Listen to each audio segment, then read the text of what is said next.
जनसंवाद खबर में आपका स्वागत। हुलासगंज के लोदीपुर के समीप तेज रफ्तार ट्रैक्टर ने साइकिल सवार को कुचला, घटना स्थल पर हुई मौत। दरअसल घटना हुलासगंज खुदागंज मुख्य सड़क का है, जहां लोदीपुर गांव के समीप तेज रफ्तार ईंट लदा ट्रैक्टर ने एक साइकिल सवार को कुचल डाला, जिससे साइकिल सवार की घटना स्थल पर मौत हो गई। दुर्घटना के बाद ग्रामीणों ने व्यक्ति को हुलासगंज सामुदायिक स्वास्थ्य केंद्र में भर्ती कराया, जहां चिकित्सकों ने उसे मृत घोषित कर दिया।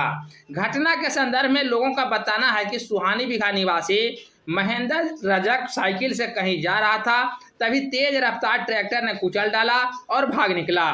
घटना की सूचना पाकर पुलिस मौके पर पहुंचकर शव को अपने कब्जे में लिया है और पोस्टमार्टम को लेकर सदर अस्पताल जहानाबाद भेज रही है। ये इनका जो मृतक है उनका घर कहाँ है?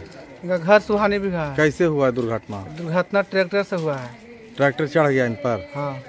इनके परिवार में और कौन कौन है? कोई परिवार हम देखे कि रोड पर छलपटा रहे हैं, तो हम अपना मुंह से ऑक्सीजन वगैरह भी दिए हैं इनको। और मुंह से ऑक्सीजन वगैरह देने के बाद इनको होश आवास में भी आए हैं।